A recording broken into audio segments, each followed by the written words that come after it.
더 퍼스트 벌스 두 번째 시간입니다. 오늘 말씀의 제목 그리스도의 종이죠. 우리 세이 찬양팀에서 또 마지막에 찬양으로 나는 예수의 작은 종 되어, 귀한 찬양 골라주셔서 선택해 주셔서 여러분과 함께 나누었습니다. 신약 성경은요, 사도행전 이후로는 모두 다 서신서다, 편지글이다 라는 말씀을 지난주에 드렸습니다. 이 신약에 있는 편지들은 크게 두 가지로 나눌 수 있어요. 첫 번째는 바울이 쓴 편지, 그리고 두 번째 분류는 바울이 아닌 다른 사람이 쓴 편지, 이렇게 나뉩니다. 여러분, 요 나뉘는 기준만 봐도 바울이 참 많은 편지를 썼나 보다 하는 건 알 수 있겠죠.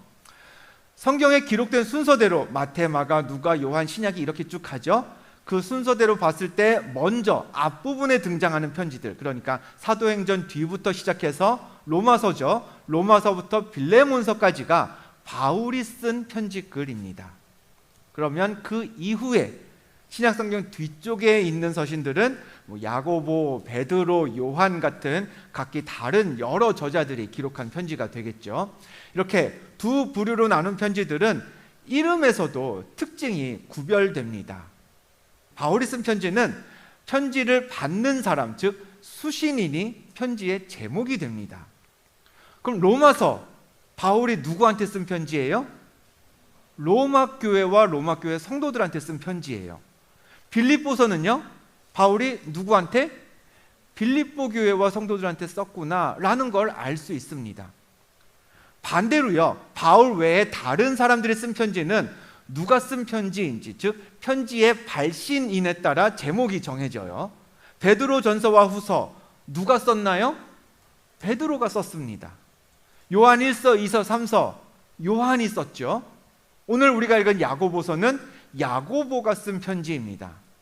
이렇게 성경의 소소한 규칙들을 알고 성경을 접하면요, 우리가 성경을 읽을 때 성경에 기록되지 않은 정보들까지도 더 얻어내면서 말씀을 보는 시야가 훨씬 더 확장됩니다.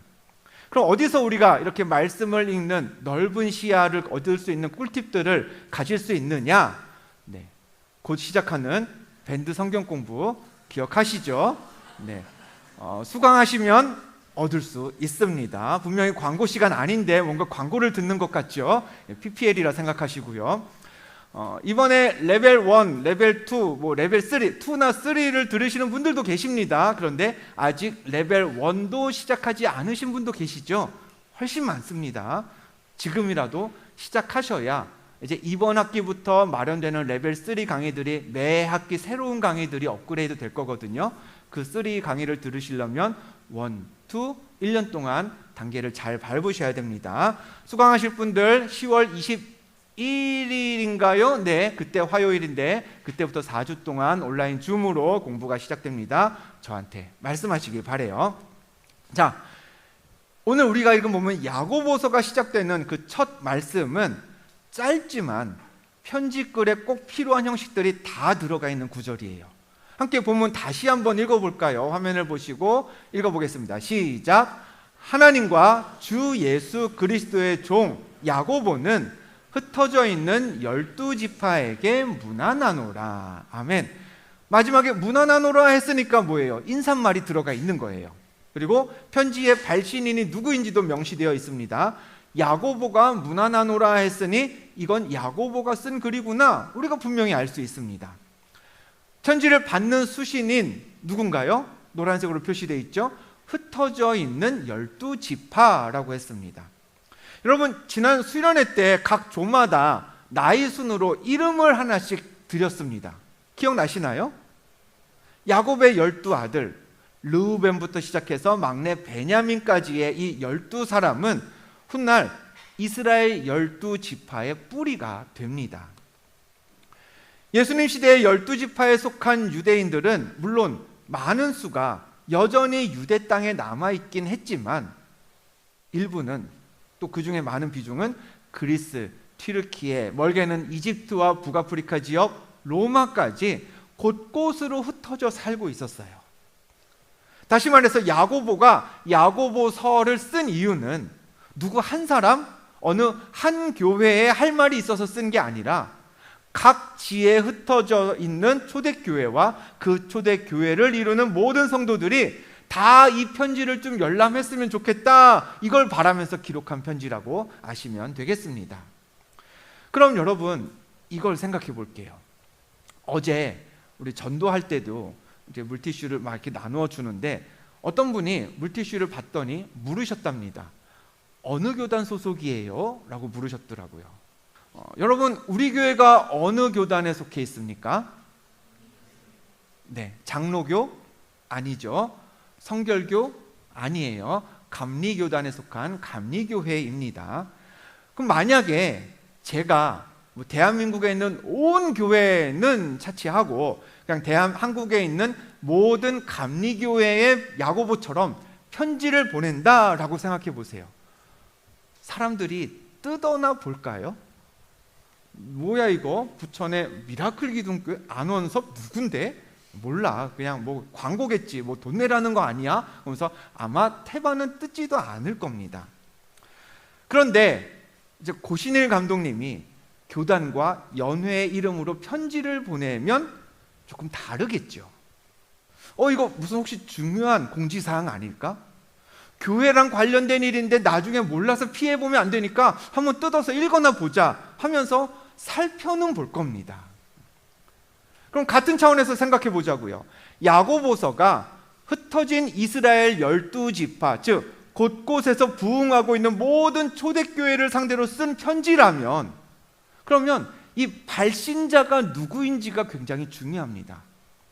편지를 쓴 사람이 별 볼 일 없는 사람이면 제 아무리 모든 초대교회한테 쓴 편지라 해도 읽히질 않을 거예요.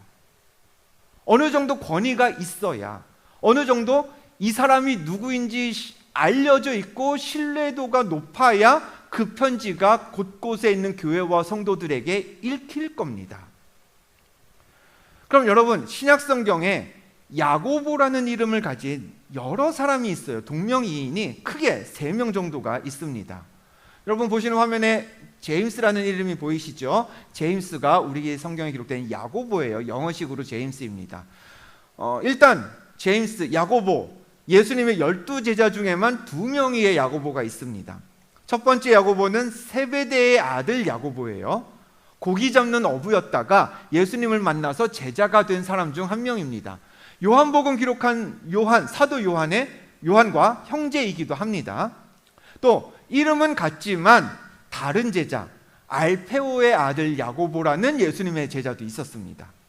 이 사람은 예수님의 제자였다고 기록은 되어 있어요. 근데 딱히 어떤 행적이나 말한 게 기록되어 있지는 않습니다. 그래서 성경에서 비중이 좀 작기 때문에 앞서 소개해드린 그나마 좀 더 유명한 세베대의 아들 야고보와 구분하기 위해서 이 야고보, 두 번째 야고보는 작은 야고보라고도 부릅니다.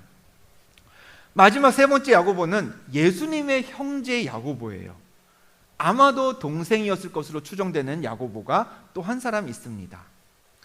이 셋 중에 야고보서를 기록한 야고보는 세 번째, 예수님의 형제인 야고보입니다. 우리에게는 맨 앞에 있는 예수님의 12제자 중에 한 명, 세베대 아들 야고보가 가장 알려져 있지만 저 야고보는 굉장히 일찍 사도행전 초중반에 순교했다고 기록되어 있습니다. 그러니까 이후에 초대교회가 막 성장해 나갈 때 편지를 쓸 만한 여력이 없었어요. 이미 그 전에 순교한 인물입니다. 그래서 이후에 나오는 대부분의 야고보는 다 예수님의 형제인 야고보라고 생각하시는 게 거의 맞습니다. 그럼 여러분, 예수님의 동생인 야고보라는 인물을 한번 상상해 보겠습니다. 세상에 존재하는 교회는 다 누구 때문에 존재하는 교회인가요? 예수님 때문에 존재합니다. 그런데 우리 형이 예수님이에요. 교회 갈 때마다 막 어깨가 치솟지 않을까요? 초대교회 어느 곳이든지 가서 제가 예수님의 동생 야고보입니다, 이거 한마디만 하면 막 교회마다 막 성도들이 깍듯이 모시면서 대접해 주었을 게 당연합니다. 실제로 초대교회에서 예수님의 형제인 저 야고보의 권위는 꽤나 대단했습니다. 야고보의 위상을 보여주는 장면이 사도행전 15장에 기록되어 있는데요. 처음 예루살렘에서 지도를 하나 보여드릴게요. 지도를 넘겨주시면 처음 예루살렘에서 유대인들만을 상대로 전해졌던 예수님의 이 부활과 복음이 지도 보시는 것처럼 유대를 벗어나서 이방 지역들로 전해졌습니다. 당연히 유대인이 아닌 이방인들도 세례를 받고 교회의 일원이 되기 시작했어요. 그러자 교회 안에 논쟁이 생깁니다. 사도행전 15장 1절에 이런 말씀이 있습니다. 같이 읽어볼까요? 시작. 어떤 사람들이 유대로부터 내려와서 형제들을 가르치되 너희가 모세의 법대로 할례를 받지 아니하면 능히 구원을 받지 못하리라 하니. 아멘. 자, 유대에서 온 보수적인 사람들이 할례 받지 않으면 구원받을 수 없다라고 주장하기 시작합니다. 문제는 이 할례라는 건 누구만 받아요? 유대인들만 받는 거예요. 유대인들의 전통입니다. 그럼 지금 교회에 이방 여러 민족, 유대인이 아닌 민족들이 막 들어오기 시작했는데 할례 받아야만 구원받는다라고 주장하면 나머지 사람들은 뭐가 되는 거예요? 그냥 들러리예요. 바울과 바나바가 그래서 할례 받아야만 구원받는다라는 주장에 반대표를 던지기 시작했습니다. 유대인이든지 이방인이든지 누구든지 예수 그리스도의 죽음과 부활을 믿으면 구원받는다라고 바울과 바나바가 이야기하기 시작한 거죠. 이렇게 교회 안에 논쟁이 거세지자 사람들이요, 우리 초대교회의 본부, 헤드쿼터라고 할 수 있는 예루살렘 교회에 사람을 보내서 한번 이 문제에 대해서 어떻게 생각하는지 조언을 구해보자 라고 결정합니다. 그래서 바울과 바나바가 예루살렘으로 갔습니다. 갔더니 거기서도 똑같은 논쟁이 생겨요. 아니, 이방인들이 구원받기 시작했다는데, 이방인들이 성령으로 충만해져서 은사를 받는다는데 이거 어떻게 이해해야 됩니까? 유대인만 하나님이, 유대 사람만, 우리만 구원하시는 거 아니었습니까? 막 이방인은 구원 받는다 못 받는다 막 주장이 오갈 때에 한 사람이 입을 엽니다. 사도행전 15장 13절, 야고보가 대답하여 이르되 형제들아 내 말을 들으라 라고 나섭니다. 찬반 양쪽 주장이 격하게 오갈 때 제 말을 한번 들어보십시오 라고 나선 사람이 누구였어요? 야고보였어요. 이 야고보가 뭐라고 했을까? 이어지는 말씀을 보면요, 그러므로 내 의견에는 이방인 중에서 하나님께로 돌아오는 자들을 괴롭게 하지 말고 라면서 이야기를 시작합니다. 이방인이지만 세례받고 성령 충만해져서 교회의 일원이 되는 사람들을 괴롭게 하지 말자는 거예요. 막지 말자는 겁니다. 그들도 받아주자는 거예요. 이렇게 야고보가 한마디 하니까 상황이 정리되었습니다. 이때부터 초대교회는 이방인에게도 기꺼이 문을 열어주었죠. 자, 그만큼 이 초대교회에서 야고보는요, 말에 권위가 있었던 사람입니다. 이 사람이 하자 그러면 하는 거예요. 이게 맞다 하면 그게 맞는 거예요. 그럼 이 정도의 사람이라면요, 여러분, 교회에 편지를 써서 보낼만 하죠. 모든 교회 편지를 써보내도 제가 써보낸 편지처럼 아이 버려 이러지 않겠죠. 그러면 이 정도의 야고보라면 편지를 쓰면서 자기가 누구인지를 세세하게 드러낼 법도 합니다. 나 예수님의 동생이야, 나 권위 있는 사도야 라고 한마디 쓱 던져넣을 법도 한데, 오늘 본문에서 야고보는 자신을 이렇게 표현해요. 우리 본문 다시 한번 읽어보겠습니다. 1장 1절 시작. 하나님과 주 예수 그리스도의 종 야고보는 흩어져 있는 12지파에게 문안하노라. 아멘. 자기를 뭐라고 소개했어요? 종이랍니다. 주인이 일 시키면 하라는 대로 해야 하는 하인이요, 일꾼이라고 자신을 소개했습니다. 여러분, 사람은요, 자기가 가진 것들 중에 가장 좋은 걸 자랑하기 마련입니다. 나한테 3만 원짜리 백팩이 있어요. 10만 원짜리 핸드백도 하나 있어요. 그리고 한 250만 원 정도 하는 명품 백도 있다고 쳐보겠습니다. 그럼 여러분, 가방 자랑할 일이 있을 때 어느 가방 들이밀면서 자랑하시겠어요? 가방 3개가 다 나한테 있어요. 어느 가방 유심히 이렇게 닦으면서 이것 좀 볼래? 그러시겠어요?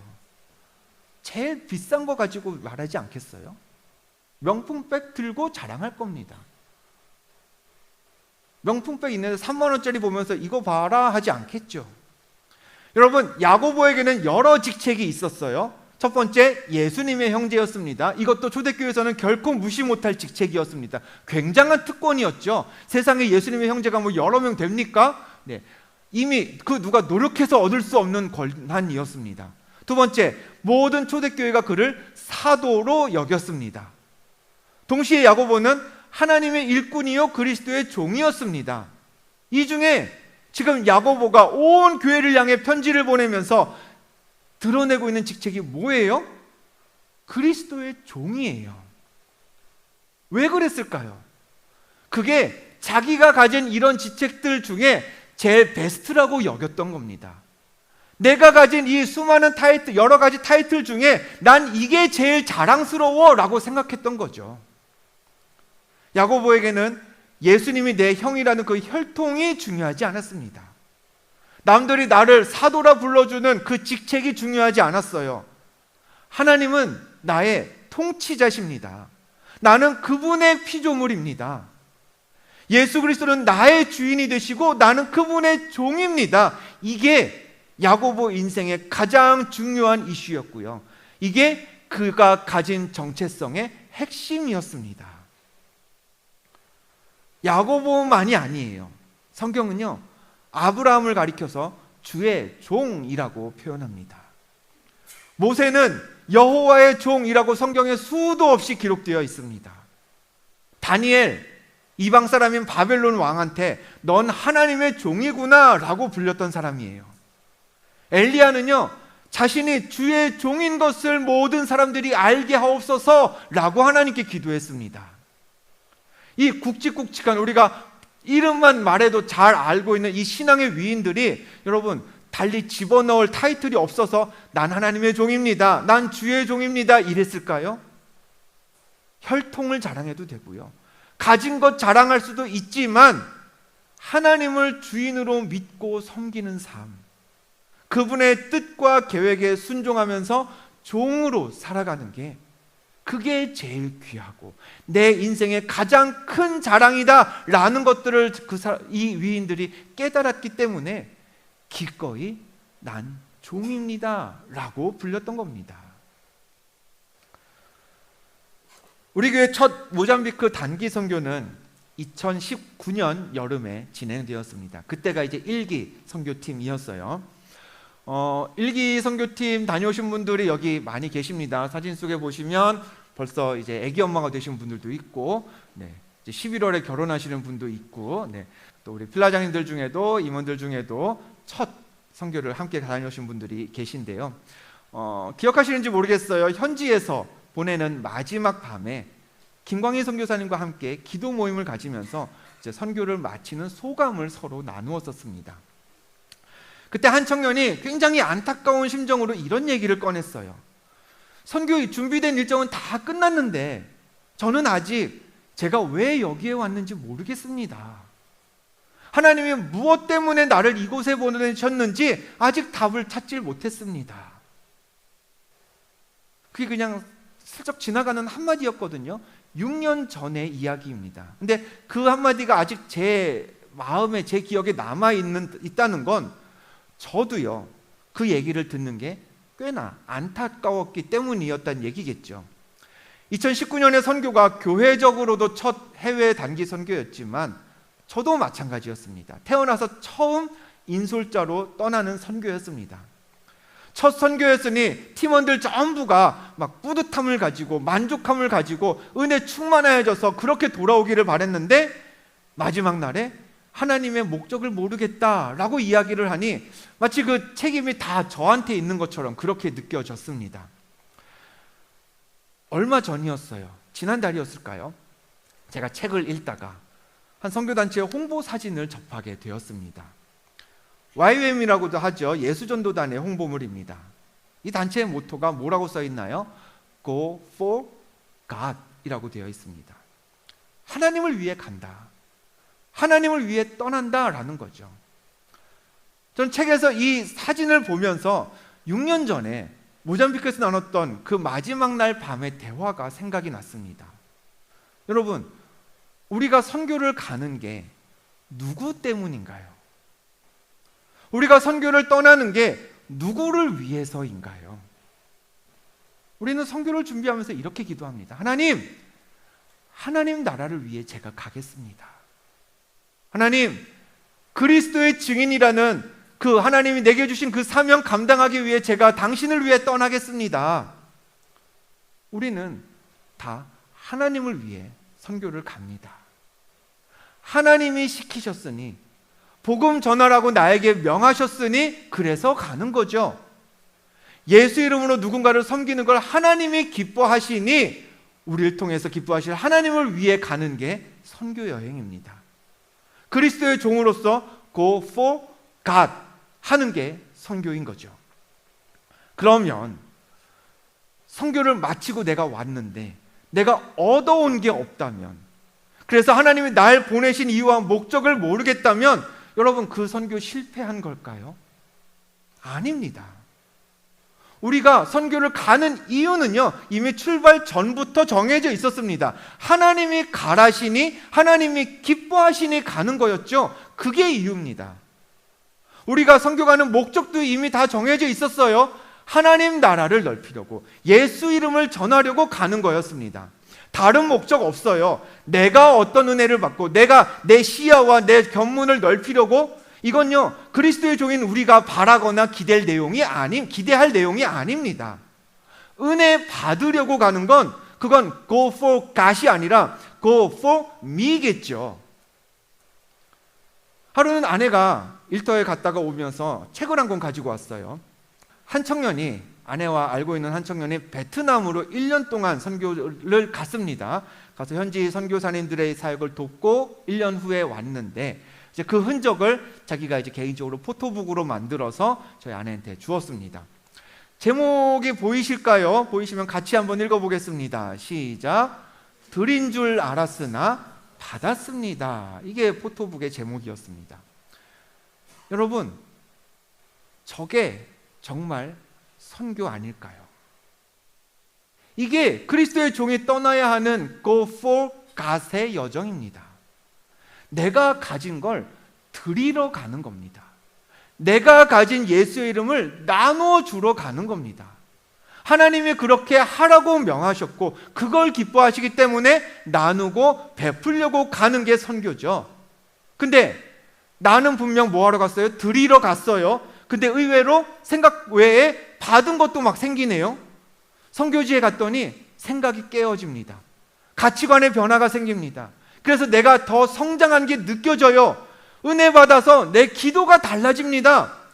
여러분, 그렇게 해서 우리가 받은 건, 그건 그냥 덤이에요. 보너스예요. 서비스예요. 그게 목적이 되어서는 안 됩니다.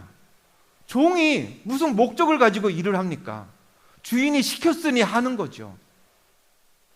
주인이 오늘 수고했어, 그러면서 맛있는 간식 조금 더 챙겨줄 수는 있어요. 그러면 그건 그거대로 땡큐인 거지, 그 간식이 더 챙겨줄 그 보너스가 종이 일하는 이유나 목적이 될 수는 없는 겁니다. 그리스도의 종이라면 go for God 해야 합니다.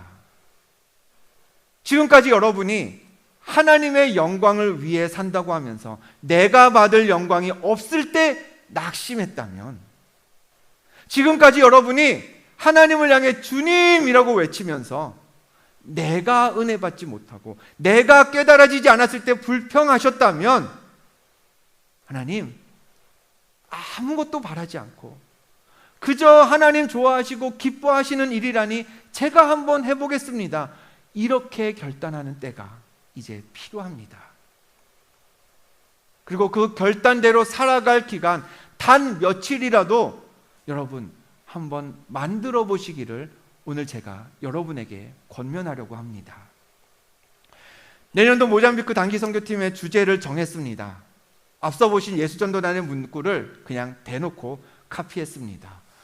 내년 8월에 열 이틀 동안 오직 하나님만을 위해 먼 길을 떠날 청년들을 모집하겠습니다. 하나님, 제 방학 하나님 위해 쓰겠습니다. 하나님, 저의 피 같은 휴가, 이거 평생 2번은 못할 일이지만 한 번쯤은 내 쉼이 아니라 하나님을 위해 써보겠습니다. 하나님, 내가 저기 유럽 가려고 모았던 돈, 내가 노트북, 맥북으로 바꾸려고 모았던 그 목돈들 하나님 위해 쓰겠습니다. 저는 그리스도의 종이니 받는 것 아무것도 없더라도 하나님 가겠습니다.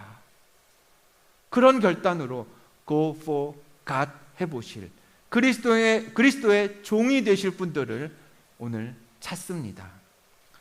아시다시피 여러분, 우리 교회에는 제자 훈련은 없습니다. 그리고 앞으로도 적어도 내년까지는 저는 계획하고 있지 않습니다. 대신에 저는 제자 훈련이나 양육에 필요한 에너지를 그리스도의 종이 되기로 결심하고 선교에 올인하시는 그 팀을 훈련하는 데에 쏟겠습니다. 지금 지원하시면요, 돌아오는 가을부터 내년 여름 선교 출발 때까지 기도하고 전도도 하고 말씀 나누고 배우면서 같이 교제하고 그 어느 때보다도 진지한 영적 훈련에 참여하실 수 있습니다. 아직 내가 그리스도의 종으로 살기엔 부족하지만 야고보처럼 나는 그리스도의 종입니다, 드러내면서 살아보고 싶으시다면 오늘 지원하시길 바랍니다. 비용이 혹시 문제가 될까요? 같이 기도하면서 마련해 봅시다. 아직 내년 일정이 어떻게 될지 알지 못하셔서 고민되시나요? 여러분, 그래서 지금 모집하는 겁니다. 아무것도 정해진 것 없으니 하나님한테 일정 다 맡기고 준비하자고 2026년 8월의 일정을 오늘 말씀드리는 겁니다. 우리가 지난달이었죠? 한 달 내내 아브라함에 대한 말씀을 나누었습니다. 성경 히브리서는요, 아브라함에 대해서 이렇게 기록하고 있어요. 히브리서 11장의 말씀 같이 읽어봅니다. 시작. 믿음으로 아브라함은 부르심을 받았을 때에 순종하여 장래에 유업으로 받을 땅에 나아갈새 갈 바를 알지 못하고 나아갔다고 했습니다. 아브라함은요, 하나님이 가나안으로 가라고 하셨을 때 갔어요. 갈 길을 다 알고 갔나요? 아닙니다. 갈 바를 알지 못하고 갔습니다. 다 정해지지 않았어도 일단 발을 뗀 겁니다. 여러분, 갈 길을 다 알고 가는 건요, 그건 회사에서 하는 거예요. 교회는요, 그렇게 역사를 만들어 오지 않았습니다. 그리스도의 종은 갈 바를 알지 못하지만 주인이 너 갈래? 하면 가는 겁니다. 내가 출발하면 갈 길은 내 주인이 챙겨주시겠지. 그게 믿음이고요, 그게 신앙생활입니다. 사진 보이시죠? 전에 한번 보여드렸던 사진입니다. 이 사진 보여드리면서 말씀드렸습니다. 우리가 지금까지는 3기 선교팀까지는 모잠비크에서 계속 어린이 사역을 했지만 다음 사역은 이제 새로 지어져서 완공될 대학교 채플에서 아마 청년 대상 사역이 될 것이다 라고 말씀드렸죠. 특별히 김광희 선교사님이 현지 청년들과 함께하는 찬양 집회, 찬양 예배를 마음에 지금 품고 계십니다. 물론 가보면 여러분이 생각하는 그런 찬양 집회와는 결이 완전히 다를 겁니다. 우리 같은 조명 없죠. 보세요, 있게 생겼나. 앰프, 스피커, 마이크 있을지 없을지 모릅니다. 어쩌면 그냥 기타 하나 메고 어쿠스틱으로 할 수도 있고요, 소리 안 나는 그냥 정말 피아노 어디서 가져와가지고 아니면 건반 하나 가져와서 간신히 그거 앰프 하나 연결해서 마이크도 더 추가로 못하고 그냥 그거 하나 의지해서 찬양할 수도 있습니다. 그러나 여러분, 종이 무슨 장비 탓을 하겠습니까? 상황과 여건이 어떻든지 내 목소리, 내 재능으로 하나님 위에 떠나길 원하신다면 지원하시기 바랍니다. 오해하시진 않으셨으면 좋겠어요. 찬양의 소질이 있는 분들만 지원하라는 게 아닙니다. 여러분, 선교팀에 찬양하는 분들만 있으면 절대로 안 됩니다. 우리의 사역이 찬양 사역 하나만 하게 될 것도 모르지만 아닐 뿐더러 찬양 사역도 정말 하게 될지 아닐지 지금으로선 장담할 수 없어요. 게다가 하나의 사역을, 찬양 사역을 한다 쳐도 그 사역을 잘 이뤄내기 위해서는 그 사역을 준비하고 이끌어갈 훨씬 더 많은 스텝들이 필요합니다. 찬양을 잘 해도 좋습니다. 할 줄 몰라도 좋습니다. 여러분이 무엇을 할 수 있느냐보다 더 중요한 건요, 갈 바를 몰라도 그리스도의 종이 되어서 하나님만을 위해 떠날 Go for God 할 준비가 되었느냐입니다. 네 번째, 모잠비크 단기 선교팀, 오늘부터 딱 한 주만 모집하겠습니다. 그리스도의 종으로 훈련받을 분들이 만약 안 계시다면 그냥 내년 선교는 과감히 접겠습니다. 그럴 때를 대비해서 그냥 어젯밤에 저 혼자 막 생각하면서 대안도 하나 찾아놨어요. 때가 되면 우리 지사님들하고 먼저 공유하고, 그러지 않기를 원하지만 대안도 있습니다. 어쨌든 대책 없이 막 지르는 건 아니에요. 정말 적겠습니다. 결단한 사람이 없는데 억지로 막 섭외해서 갔다가 가서 싸우고 다투고 서로 실망하는 것보다는 그냥 있는 게 낫다고 여겨집니다. 인생에서 정말 하나님을 위해서만 살아갈 열 이틀이 얼마나 멋진 시간일 수 있는지 경험하실 분들 저에게 알려주시면 좋겠어요. 알려주실 때 그냥 카톡으로 보내지 마시고요, 그냥 찾아오시면 더 좋겠습니다. 찾아오시면 어떻게 그런 결단했는지, 위에서 기도할 건 무엇인지 다 이야기 나누면서 대화하고 또 손 붙잡고 같이 기도하면서 여정의 첫걸음을 그렇게 떼었으면 좋겠습니다. 1년 전 작년 7월 여름 우리는 미라클 기둥교회 설립 감사 예배를 드렸습니다. 많은 순서들이 있었죠. 혹시 사진들 보시면 혹시 추억들이 소록소록 떠오르실까요? 짧지만 제가 여러 순서들 중에 말씀을 잠깐 전했었습니다. 1년도 지났으니 기억하시는 분들은 아무도 안 계실 거예요. 그때 나누었던 성경 구절이 사진으로 하나 남아 있더라고요. 다음 사진 보시면, 이 사진에 자막을 제가 조금 가리고 있긴 하지만 보이는 대로 한번 읽어보겠습니다. 시작. 이 일 후에 종 눈의 아들 여호수아가 110세의 죽음에, 요게 이제 여호수아 마지막에 있는 말씀입니다. 구약 여호수아 마지막 장에서 여호수아의 죽음을 성경이 기록할 때 성경은 여호수아를 가리켜서 여호와의 종 여호수아라고 표현했습니다. 근데 여러분, 여호수아가 처음부터 여호와의 종이었을까요? 아니었습니다.